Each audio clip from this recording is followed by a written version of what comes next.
The sacred hall of ethereal combat had stood for 12 millennia, its crystalline walls containing the most sophisticated martial art in the known galaxy. The Zafrani had developed it over countless generations, a perfect fusion of mathematics, philosophy, and movement that turned violence into poetry. Master Velshan had practiced for 300 years to achieve the rank of Grand Instructor.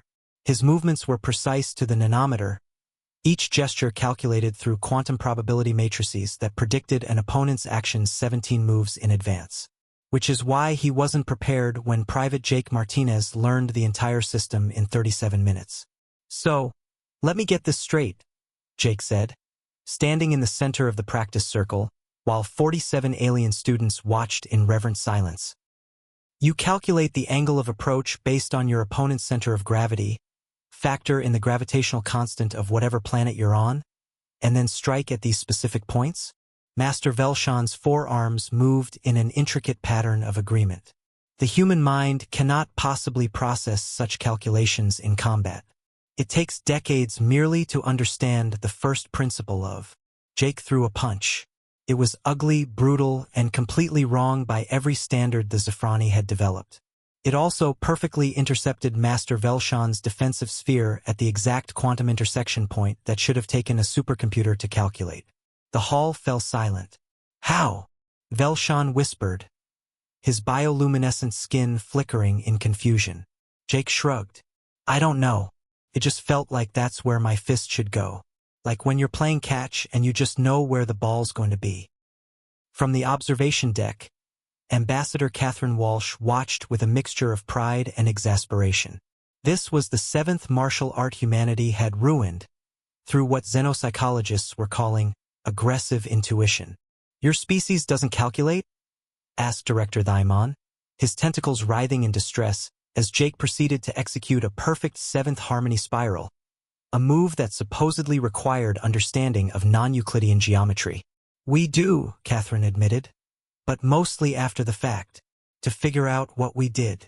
Below them, Jake was now sparring with 3 advanced students simultaneously.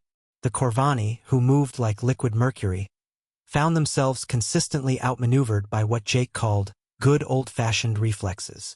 The Etherian, whose species could see probable futures, kept getting hit by moves that Jake decided on mid-punch. The crystalline warrior, whose body was living mineral that could calculate perfect angles of defense, shattered its own shoulder trying to block a haymaker that somehow curved around the laws of physics. This is impossible, Master Velshan declared. You're not following any of the forms. Sure I am, Jake protested, executing a complex 70-step kata in about 12 movements by what he described as skipping the boring bits. I'm just, streamlining them. Your system makes sense, but you're overthinking it. Fighting's not math. It's jazz. Jazz? Velshan's translator glitched, trying to process the concept. Yeah, improvisation. Feel. You guys turned fighting into classical music. Every note perfect, every movement prescribed. But that makes you predictable. To demonstrate, Jake closed his eyes and proceeded to defeat 5 more students using what he called vibes.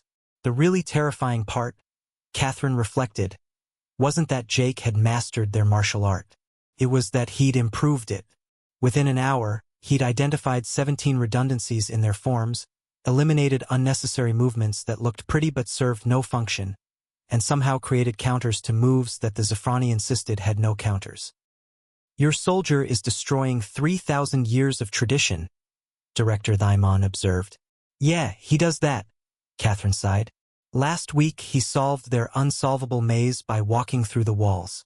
Turns out they were only rated for species that didn't consider a sledgehammer a negotiation tool. In the arena, Master Velshan had moved to his ultimate technique, the probability wind stance, where his movements existed in quantum superposition until the moment of strike. It had never been defeated because it couldn't be predicted. Jake hit him with a folding chair he'd found somewhere. Where did he even get that? Thaimon sputtered. Humans always find folding chairs, Catherine said wearily. We've stopped questioning it. As the Grand Master picked himself up, Jake helped him stand, genuinely apologetic. Great system, Master. Really clever. But you know what beats quantum probability? He grinned. Being too stupid to know what you're probably going to do. Later, xenopsychologists would add this to the growing list of reasons why humans were classified as Deathworlders. Not because they were stronger or faster, but because they approached the universe's complexities with the firm belief that everything was probably simpler than it looked. And somehow, horrifyingly, they were usually right.